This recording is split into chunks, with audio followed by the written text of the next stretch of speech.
Now, have you ever seen anything that Freddie was talking about, balls of light in the sky or any? Have you ever seen weird phenomena while you were flying? No, not really. Yeah. This one here has already been harvested, but you can see the remains of the crop circle. Look, it's kind of like the skeleton of the crop circle. And in the field beyond, towards where the trees are, you can see a formation in that crop. Oh, wow.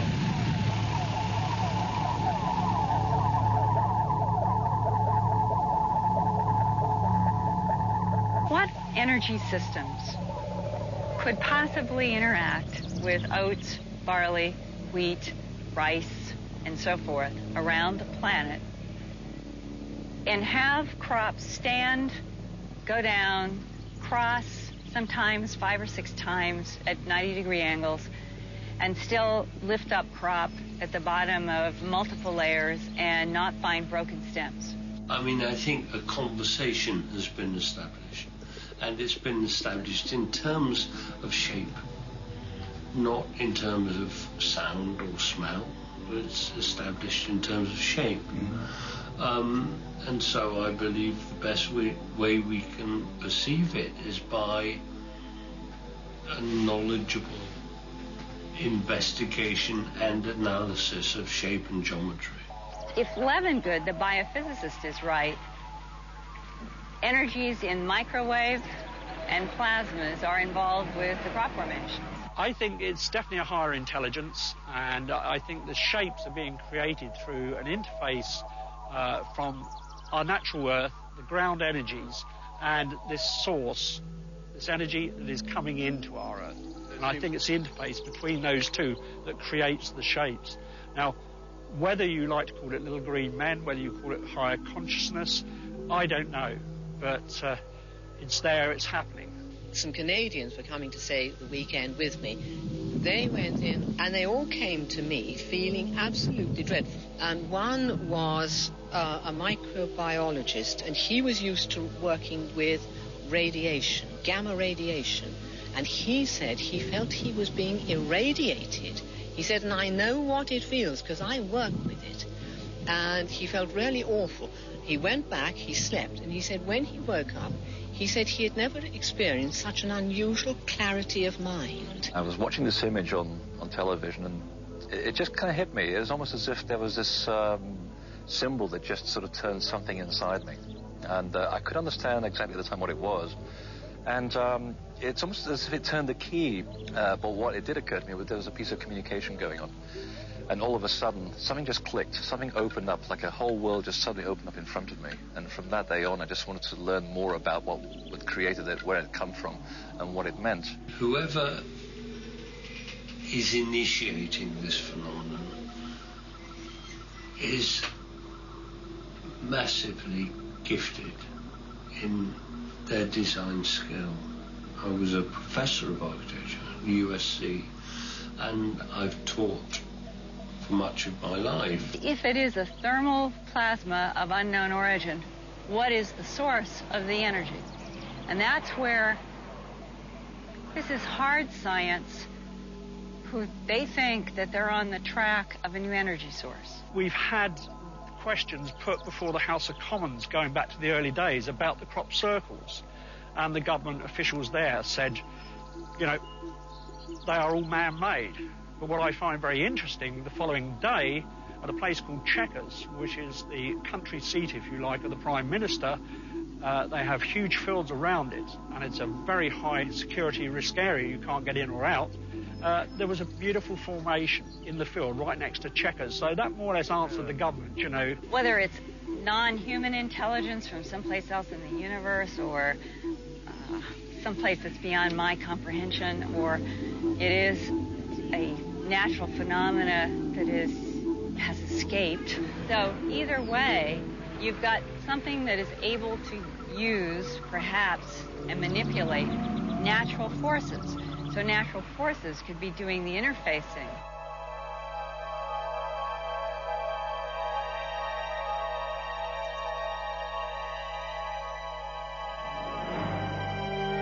We're in Wiltshire, in England, one of the most historical sections of one of the most historical countries on Earth. Behind me, in this field is a crop glyph. In fact, one of the most powerful ones to appear this year.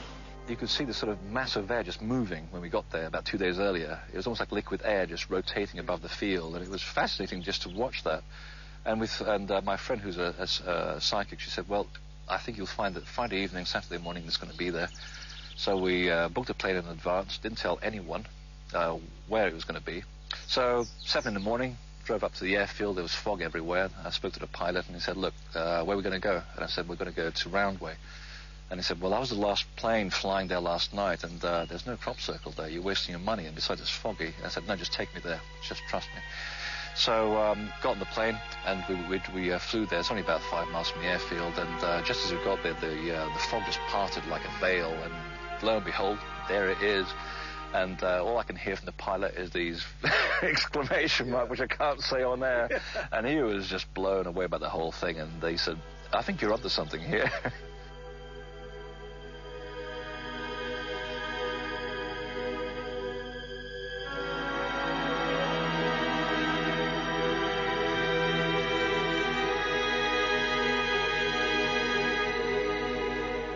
These events, on time, perfect, flawless, never smudged. Bing! How did that? This is not earthly.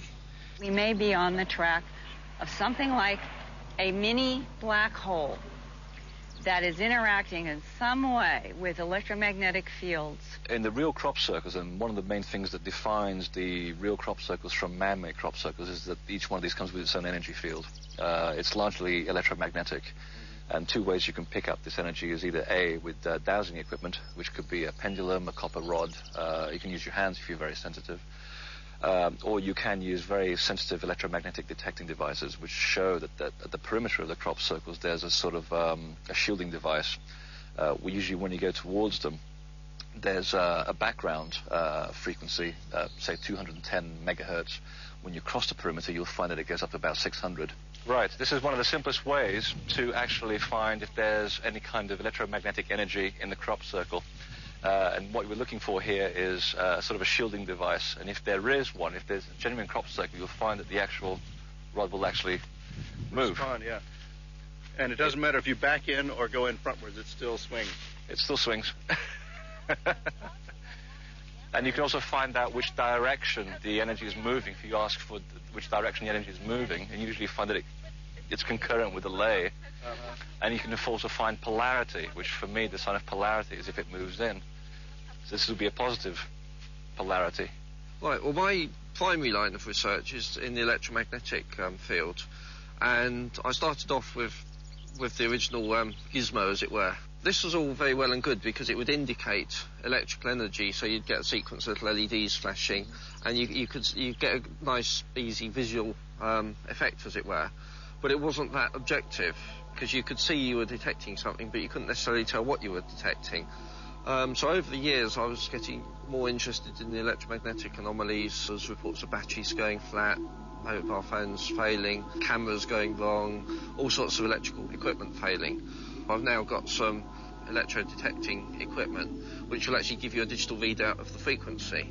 So now when there's an anomaly, apart from detecting there's something there, you can hopefully actually tell what frequency it's on and get a reading that way. And now we can plot graphs. And we've actually found, when I go into a crop circle, I can get a sort of background count of the radio frequency, almost like the hiss you get on the radio when it's not tuned in. So you'll get a background count, which is generally in the order of about 200 to 300 megahertz. But it will fluctuate quite a bit anyway, depending on where you are. So when I'm looking for an anomaly, I look for a sort of dramatic anomaly where it goes up 100% or 200%. And we have actually found this on a number of occasions. We'll get to a crop circle, and where the background reading is something like 250 megahertz, it will suddenly jump up to about 600 in the crop circle. And this happens a couple of times this year in circles we've been in. We find that the ones that have been affected by this energy are growing much faster and quicker and taller than the normal plants. And it's this. I'm not talking about this discrepancy. I'm talking about this discrepancy. Really? And you can just take them and put them in a pot? Just put them in a pot. Just grow them. Wow. And again, it's just from experiments that were done with the Soviets and the Canadians in the 50s, and during the war as well, they were experimenting with growing grain and ripening grain faster using sound. And that's how they got the grain to grow faster and quicker, was by projecting sound. Some formations we've walked into and we'll get a headache immediately as soon as we walk in, as if there is some kind of electromagnetic field which is actually clashing with our own. The rings of energy, which expand outwards from the crop circle, they seem to bunch up towards the edge of the perimeter. What's happening here, I think, is that it's almost like a bell. It's almost like you've hit a bell, and it's the ripples go outwards. And just again, like in water, the ripples tend to sort of bunch up at the edges because you've hit an energy field. So you're actually standing within a dome or an enclosure. So they bunch up closer together as they actually hit the edge of that enclosure. Sometimes no more than 32 rings in about this much space. It would be ridiculous. We'd walk into a circle, we'd both get these real sort of nauseating kind of just around here, and it was a real sinusy kind of ache, and we'd walk out of the formation and it'd be fine, and we'd walk back in and there it goes again, and out and in, it's kind of the same with it seems to affect sometimes electrical devices in a similar way. As I've used my cameras in circles where it just wouldn't work. It would just dead, flatten the batteries, and I'd walk out of the circle and it'd be fine. I'd walk back in and it wouldn't work. I think the BBC had a £20,000 camera trashed by a crop circle one time. Sometimes when you fly over them, about 500 feet off the ground, there have been many, many cases, and particularly with a helicopter pilot who lives not far from here, who actually refuses to fly over crop circles because every time he used to do so, his equipment used to cut out in his helicopter, it's a little dangerous. Yeah. And of course the equipment is subject to electromagnetic interference, so if he's crossing the threshold of the crop circle at 500 feet, clearly there's something there which is interfering energetically with the instrumentation. So obviously something's happening above the ground. We also know that there's film which has been shot over crop circles that as soon as you clip the airspace, the cameras either fail, and I'm talking just one camera. There's one photographer who had 3 cameras fail on the same flight, and yet the film shot outside the crop circle is absolutely perfect. It's only when he clips the inside of this airspace things start to happen. So clearly there's something there. I think what happens when the formation first occurs, you get a very powerful energy residing there. And I mean, I have known it reside as long as 6 weeks, but it does decrease with each day, And I think the other thing that happens, the more people that go in, they tend to dissipate that energy. There's something happening here, and I'm liking to believe that it's not serious gamma rays, which are very harmful, of course. Yes. Cause cancers and goodness knows what.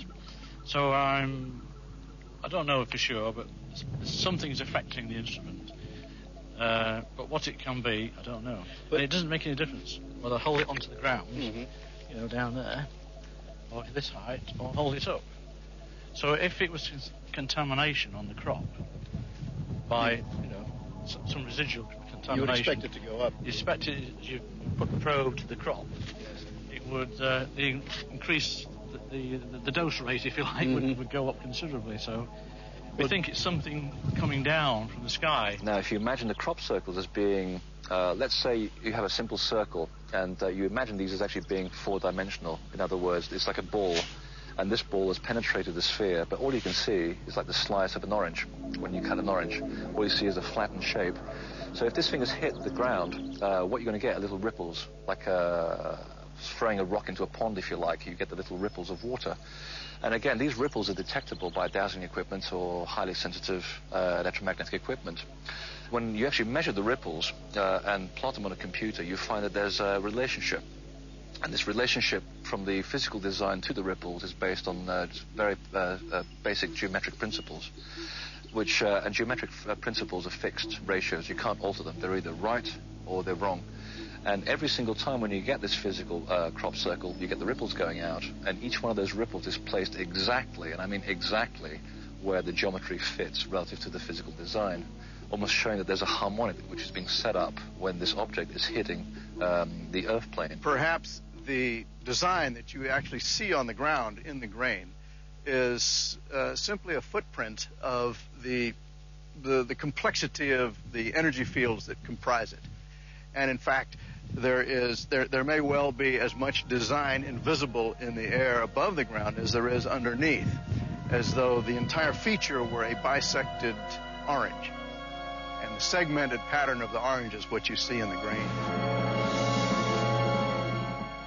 I'm going to just call it an energy system that is low to the crop and focused. Levengood says that a spinning plasma vortex with microwave and other energies is involved. Well, both of these men, I think, would say plasma is involved. And what is plasma? Plasma is where you strip electrons and ions in the presence of electromagnetic fields. Now, we're still in the area of energy.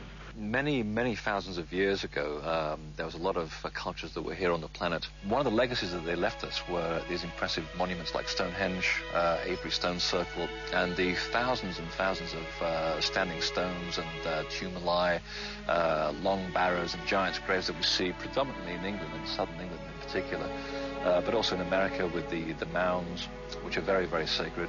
We've since found that all these locations have one great big thing in common, and that is that they all stand at the crossroads of these invisible energy lines which crisscross the planet. So no wonder that people, when they go to these places, they feel something special inside them. It's as if they have a heightened sense of awareness, a connectedness to the land, and they feel spiritually uplifted. The theory is that this particular part of southern England, the Avery and the Stonehenge, the Silbury Hill, this whole complex is a very, very critical energy juncture on the planet where some primary energy lines are intersecting, and this is why the ancient people built these stone sites here, because they knew about how the earth and the living earth relates to the sky and relates to the human consciousness as an interactive whole. So they made these particular intersections into sacred places by, maybe putting these stone circles here and these monuments here to maybe trap the energy to use it for their own spiritual or whatever purposes. These sites have been around for thousands of years, and they serve their purpose, and they mark the points on the energy grid. And then along came the different churches, and they erected churches on top of the same sites. In some cases, they actually built them to the same dimensions as the actual sacred sites that they supplemented. If you consider the Earth a living entity with energy meridians all crisscrossing like in some kind of grid over the whole planet, much like we do, the Chinese acupuncture, the same principle, with the energy lines, and if you have a problem, stick a pin in it, it'll do something to that particular energy line to free it up. When we start looking at how people sort of find different heightened senses of awareness when they go into churches too, and they have a greater connection with God, we begin to see that there's something here that's going on. And when you look at the names that the church gives to its elements, for example, the altar, it's not done by mistake. I mean, an altar is there to alter you. The nave is also interesting because the nave comes from the Latin, the navis, which is a boat, and the boat takes you from one place to the altar. You are carried, and the place where you are carried to the altar is called an entrance. And you'll find that when you actually douse the entrances of churches, that they actually have these spirals of energy that come up from the ground. So no wonder you're entranced. You put in a level of awareness and receptivity that allows you to go to a place where you are altered. Now, this moving things forward another few thousand years, we start getting the development of Gothic cathedrals built by the Freemasons, people who had a lot of knowledge which stems back to ancient Egypt and perhaps before that. And they encoded into these great sermons of stone a lot of harmonics, basically to do with sacred geometry. You take the buildings apart, and there's a lot of geometric elements encoded into them. And we also know that geometry is also a form of communication. In effect, if you put patients who are schizophrenic into trapezoidal-shaped wards, they actually recover. So geometry has an effect on the human body as well, and its brainwave patterns. So another couple of hundred years later, up come crop circles. And we now find that the crop circles are occupying the same crossing points of energy that are shared by either the churches, the sacred sites, Stonehenge, any sacred site around the world. But the more interesting thing is that when the crop circle appears on the crossing point of these energies, is that it sets out this energy pattern which actually influences the local sacred sites and alters what's already there. So consequently, people who go into crop circles or a local church or a tumuli or a sacred site feel a sense of awareness or relatedness or something that's sort of interacting with their body. So it's not by chance that these things are happening. These things are imprinting an energy into the ground, into the whole system of the earth, and it's changing its own organic systems, if you like. The mathematics and the geometry of a large proportion of the real crop circle is essentially natural geometry. You know, this stuff is present in nature. You know, a snowflake or our own DNA. They're mathematical designs, but they're inherent in nature, which means they're inherently spiritual. You know, so it just seems very fitting. Again, it relates the whole situation to the land, to us, to our consciousness, and to the sky. You know, to whatever's really out there.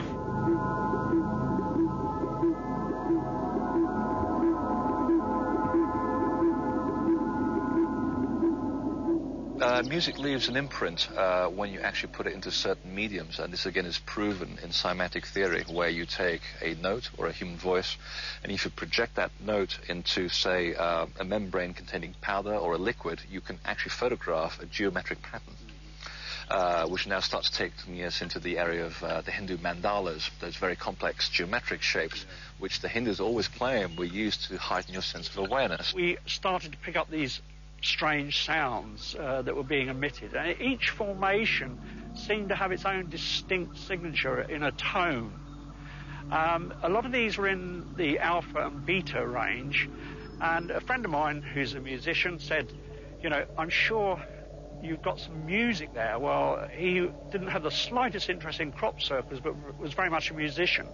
So he designed some computer software which enabled us to put sounds into a computer, couple them up with a MIDI interface and then into a synthesizer, and we found that these, what sounded really strange sounds, started to produce and generate music, which was very relaxing, very beautiful. So therefore, if crop circles are creations of sound, which recent research seems to suggest that they are, that when you throw a sound into a physical medium, you get a geometric shape with harmonic patterns all over it, that these things are having an imprint not only on the Earth, but also on the people who entered their space.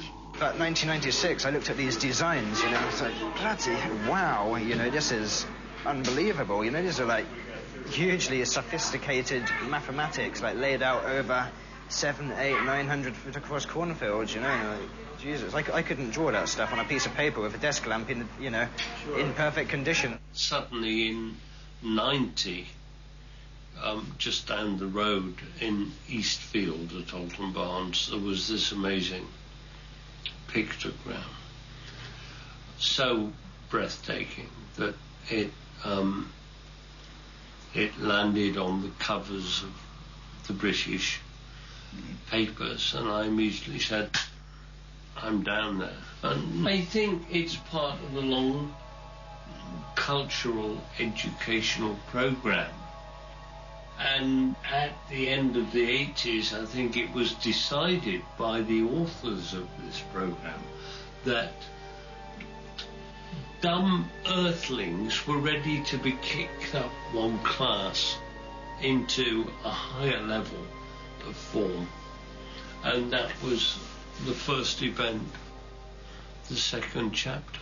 The 1991 Barbary Castle formation, to me, was possibly my most favourite. But also it holds everything in that shape. The tetrahedral mathematical symbols are in there. It depicts the notes, the basic notes of music. So everything was encompassed in that one formation, and it was a great pity that a lot of people never got in to see it. And it was powerful too, wasn't it? Very powerful. I mean, the energies both for dowsing. I do dowse, but even just using my hands as I was walking along there, the hairs were standing up on my arms. It was tremendous feeling. And what I felt was it was a very positive energy, because I came out of there, I'd driven up from Dorset at 5 o'clock in the morning, bit sleepy, probably shouldn't have been driving, got there, and I felt immediate upliftment, you know, it was almost as if I'd had 3 gin and tonics, you know, a beautiful feeling, came out of that formation incredibly well. The grain itself is shiny on the top from the forces that have struck it down, and it's oddly troubling to walk against the lie of the fallen plants. You get the feeling somehow that you're moving against the energy forces in your life. You can reverse the feeling by turning around and walking with the lie of the plants. It's a very odd sensation. So the next level is it entirely natural? And if it's entirely natural, Why didn't it show up globally before 1991? And if it's not natural, what intelligence is manipulating possibly natural energies to make cereal crops of the world, which are like a skin when they're growing, it is kind of like a large skin, to interact with that skin in patterns that seem to have mathematical similarities from some formations that seem to suggest knowledge about ancient pasts. I know of one credible person which has seen a formation being made, and that's actually a good friend of mine who lives in Devon. I just called her up and said, you know, this is really pretty amazing stuff. Come over and just have a look for yourself. So she came up, and on her very first night, she sat on top of a high point in the neighbourhood, which is called Adam's Grave. It's just a burial mound on near Alton Barnes. We were up there last night. Pretty amazing spot, isn't it? Yeah. She essentially, for 4 hours, to start with, she saw a large globe of light about the size of the moon come across the land parallel with the ground, stop over a cornfield, split into three, and go about for 4 hours in a fairly purposeful but very obvious, and this is a brightly lit full moon, so it's very clear. And, you know, she saw these lights just more or less sweeping the crop down. The interesting thing, the night before, the surrounding villages, there was a total power cut. And lots of, you know, people around there had seen these strange balls of light over the top of Barbary Castle. And so, in some ways, it wasn't a surprise to me that a formation had appeared there during the night. In the crop formations, the lights that have been seen, I think the ones that have been videotaped certainly would fall into the category of motion that has this kind of a, I don't know if I want to say a wave, but it has this kind of a feeling to it, slight undulation and sort of languid, even if it's moving rapidly. The balls of light are fascinating, and it's one of the biggest undercurrents of the crop circle phenomenon, if not entire folklore of this area. In fact, there's a hill called Golden Ball Hill, which is not too far from here, and it's so called because the local folklore has it that so many balls of light are seen floating around the area, almost like the will-o'-the-wisp or fairies, if you like. It's the same sort of luminosity. But there are a lot of very funny incidences with balls of light associated with crop circles, other than the fact that they've actually been filmed emerging out of them. There was one case when I was flying with my pilot, and we take these little microlights, which is these tiny little sort of single double-seater airplanes with a little engine strapped to your back. And we're talking about balls of light, and they were saying, well, I don't really believe that this exists. I mean, how can these balls of light exist? And at that very moment, one of them flew right past us, just couldn't have been more than 100 feet just below us, and it was just like a cartoon. The two of us just went... And we were saying, follow that light. So I'm out of fuel. We can't. Look, get some photographs. I've run out of film. Did you see that? I saw that. How big so they're about this big. Sometimes beach ball sized, and they glow in different colours. Usually from sort of mauve all the way down to blue, green, yellow, and red, which seems to correspond, ironically, to the physicalization of matter, because light is behind most of our matter. And the color spectrum is associated with that. So it's almost like they're physicalizing more and more on an Earth plane. So if you ever see a red ball of light, you know it's close to physicalizing as a solid object. Now, talking of which, a lot of silver balls have been seen flying around and have been videoed by a lot of people as well. So again, it's almost like these things are stepping down from their level of dimension, if you like, onto our Earth plane and becoming physical spheres. And they fly around all the time. They're seen all the time by a lot of people. So you've got a phenomenon. It's happening. There's certain interactions that are causing fundamental biochemical and biophysical changes in the plants. When the phenomenon actually hits the ground, you get this huge electrical discharge of some hundreds of thousands of volts per meter, just for a nanosecond. And this allows the plants to fall at the base. This has been burnt from the inside. But it's a little bit damaged, but you can barely make it out there. That brown pile of the burning. This is quite damaged though. But the water's sort of heated on the end. You can just see it there actually. So it makes the plants very subtle. at the base, almost like liquid glass, and then they fall over and they reharden very, very quickly. And they'll continue to grow? They'll continue to grow. Even though they've been burned inside like that? Yes, and the weird thing is that it does actually accelerate the rate of growth, depending on the maturity of the plant. But the magical thing is if you leave them alone, the plants will then regain their upright posture like this. So when With an angle in the... Yeah, so it looks like the field's been embossed. Yeah. It's almost like magic, you know, because it's the natural reaction of the plants rising up towards the sun again, which shows that they're also undamaged. What we found in the early ones, they were always clockwise laying down. Having said that, there was quite a lot of weaving. Now, when I say weaving, the stalks were interwoven across, you know, so it wasn't as if somebody had walked around with a plank. One of the really interesting features of the lie of these plants, which is better visible in slanted light, is the interlacing. You'll notice that these stalks overlie these. This is not something that one could do by a treading board with a couple of ropes. This was done by some enormous force which not only interlaced the lie of these plants, but flattened them absolutely. Well, crop circles appear in all kinds of receiving material.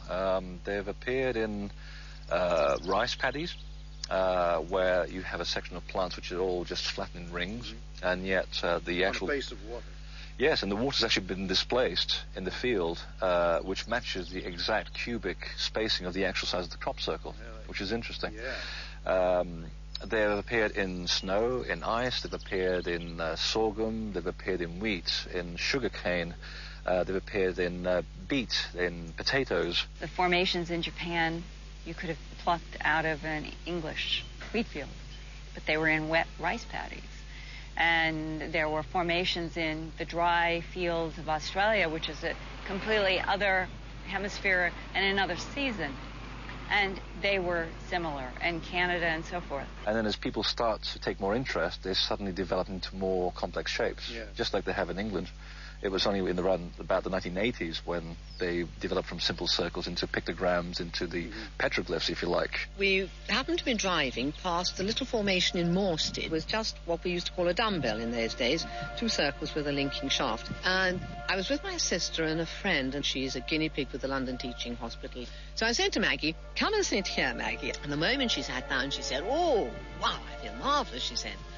"I'd like to stay here forever." And about 20 minutes later, I came back, and there she was, lying flat on her back. And she said, "Look at me," because she said, "Don't you realize I haven't been able to lie flat on my back for 15 years?" A lot of women were reporting abnormal and postmenopausal bleeding. So I said, right, this is obviously some hormone stimulation. And what we were finding particularly is that the thyroid is affected, and then the adrenals, they're being affected. So really, we are now into the area of studying endocrinology, and this is a vitally important area of research because our whole well-being depends on the balance of our endocrine system. Greg Braden actually touched on the issue of DNA and crop circles a long time ago in 1992, and I sort of took that a little bit further. I was very much influenced by his work, and because he comes from a biological angle, I don't have that background. I just approach it as a child, wanting to learn a bit more. And it seems as if there are parts of the human DNA, he found, which aren't coded for protein. Now, God, or whoever is creating all of us, doesn't usually do things and leave things out for no reason. It's almost as if there's a part of our DNA which is waiting to be triggered and programmed for future use, almost as if this is part of an evolution. If we actually took blood samples or DNA samples of people who go into these things, we'd see something that would change at a molecular level in people too, just as we know they change the plant's molecular structure too, under the microscope. So there is a little bit of evidence to show that there is something in our body that is ready to be coded or changed, assuming that the right frequency can come in and click that little code that will alter things and open things up to new possibilities. It's definitely there. Can you see how the crop's been laid in a wave like this? Yeah, it's a wave, yeah. See? Yeah. Now, anybody who's going to do this in a plank, they're going to go straight, aren't they? Right. They're just going to say, well, to hell with this. We've marked out the edge of the design. We're going to go straight. it mirrors the function of natural principles where everything works in waves, doesn't it? Yeah. Spirals. Our experience is showing us that a percentage, and it varies every year, is certainly made by people. We've actually seen them doing it, and we've watched all of the known hoaxers in southern England make crop circles and examined their work immediately afterwards. So, and it is pretty trashy, and it actually looks like it's been smashed down with a piece of wood. You know, it's not hard to see. A plank of wood leaves glaring marks on laid crop. You know, it's as simple as that. And the other interesting thing is that most genuine crop circles, the center is not right at the center, which makes it kind of interesting, because if you're going to try and fake something, you want a pole and you want a string and you go around in a circle. But the thing about the genuine crop circles, they're always off center. And they start off as a spiral, and the spiral eventually creates a circular shape, but that circular shape is an illusion because it's actually slightly elliptical. Anywhere between 8 inches to about 28 feet in an ellipse. And if you ever tried to draw an ellipse on paper, I mean, that's very difficult to begin with, let alone on a field in the middle of the night. A proportion we cannot explain. You know, for instance, Stonehenge formation here in the poster, 4th of July, that arrived down there at Stonehenge, and we were pretty much the first ones in there. It had been raining for a week before that happened, and when we went in there, we examined it really, really closely. We couldn't, apart from ours, we couldn't find a single footprint. No mud, no broken plants, no creases on the crop from boards. It's that's one, like many others each year, is a major enigma to us, unless, of course, these guys are levitating. And usually with hoaxes, they actually delineate the pattern with a very thin line around, and then they backfill. Oh, I see. They put a string out and... Yeah, they'll mark it with their feet or something, like an edge, and then they'll backfill everything. It's almost like a child learning to draw in a way, you know? They'll do the outline and they'll fill everything in. And that's one way you can tell man-made ones. We've actually seen them make them just for our own research to see how people could be able to do it. Myself and Francis, we've slept in a formation, woken up at 6 o'clock in the morning with a 400-foot formation right next to us in the same field. You know, we had our dog with us, who's a sensitive farm collie, goes nuts if he hears a rabbit 100 yards off, and the dog slept right through the whole thing. For those of us who were studying crop formations early on, especially in my case, I was working with the biophysicist W.C. Levengood in the United States, like around 93, 94. And we knew that we were finding things that no one with boards, feet, string, stomper boards are going to create.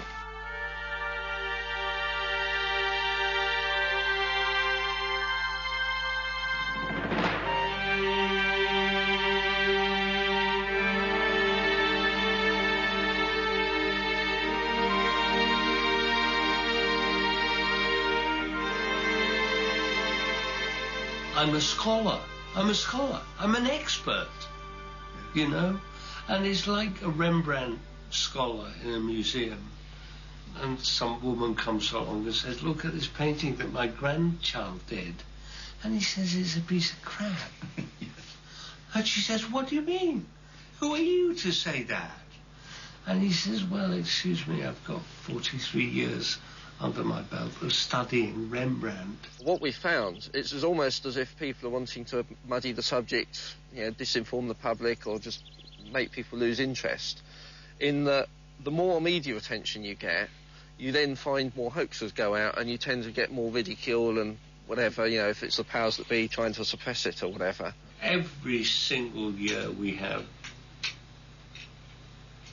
6, 8 documentary teams which arrive. And inevitably they call me and say, will I do something? And inevitably I say, go to hell. And they say, why? And I say, because are you going to be interviewing hoaxers and hoax claimants? And they say, oh yes, but we want to bring balance. And I say, this is the equivalent of interviewing a doctor who's developed a new technique for heart bypass surgery and saying, we must have balance. Let's go to Africa and get a witch doctor. You know? Or you have a program on banking and you're talking to specialists about new banking technologies, and the dumb documentary maker says, hey, we need balance, let's get a bank robber. You know? These people are liars, conmen, frauds, deceivers, and crooks. They are given publicity every year. And I won't be on the same screen as them. We try to present you with a number of symptoms of a genuine crop circle here. No matter what you hear in the press, no matter what the efforts on the part of established thinking may be to divert any specific conclusions about where they come from or what they really are. One of the interesting things that seems to happen each year, we have a certain formation, and then I'll get some scientific data which virtually ties in with that shape. We had a beautiful one at Stonehenge this year, 750 feet in diameter, very much like trailing ribbons. And 2 weeks later, I had an email from NASA to visit their website because they'd uncovered what they're now calling superhighways in space. When I looked at the diagram, it sent shivers down my spine because they had the Earth sort of drawn as a plain circle, and these superhighways, just like the ribbons coming away from it, the way we've had at the Stonehenge formation. And what they're saying basically, any probes, any spaceships we send out, these superhighways will virtually create no friction whatsoever. They need less fuel for the craft that's going if they use these superhighways. I was touring the States. I spoke to the organizer, who's a pal, and she said, look, we've got lots of universities. Let's circulate the academic departments and get some kids in. They'll be very interested. And so she sent out some flyers, and I returned. I went in to find she had hate mail from professors saying, what right have you to send this kind of dingbat crazy material to my exalted department? You know? So I wrote back, I said, look, excuse me, I was a professor at USC, and I would like to know where you got this idea from. And he wrote back saying, well, it's been proven, television, and I said, well, I'm glad as a teacher of young people that you rely so heavily on the History Channel for all your information. Have you ever been in a crop circle? Have you ever been to a conference? Have you ever been to a lecture? Have you ever read a book? Have you ever looked at a video on the subject? Or do you just take what the TV stuffs down your neck? I got no reply. So there is a very solid, ingrained resistance to change at this level. This is enormously threatening. Only last week I had an email from NASA where they've actually got a beautiful satellite picture of the Earth now where it's bulging. Now, what that is doing is distorting the Earth's natural magnetic field. So, you know, all of this we've had in the crop circles almost as a warning, you know, that something is happening. It seems possible, if not plausible, that a pattern creates a kind of a signature, and, you know, who knows, that could just a pattern could spark a reaction in the brain which you know, allows for expansion of the consciousness of that particular individual, and you know, more and more individuals get their consciousness expanded, and at some point it hits critical mass, and suddenly everyone on the planet starts to get real, and we stop wrecking the place. You know, maybe that's why they're here. And it's almost like it's reacting to your thoughts and your interest. You take an interest in it, and it wants to develop that rapport, so it gives you another lesson. It's almost as if you're a child in a classroom. You're being drawn in. Exactly, and as soon as you show interest, it's like, okay, here's something for you to learn, and then you go away, you process it for a year, you understand it, and just when you think you know it, they'll give you another set of lessons, and then you go away and process that. So each year, you raise your level of awareness of the subject. I think the most important thing is get involved in this. I truly believe this is the most important thing on the planet. Mm-hmm. And I think humanity will look back from the next century and see that this was the most important thing on the planet and be horrified of the way our species, our tribe, our group has ignored and debunked and trivialized what will be the most significant event of millennia. I have little doubt of that.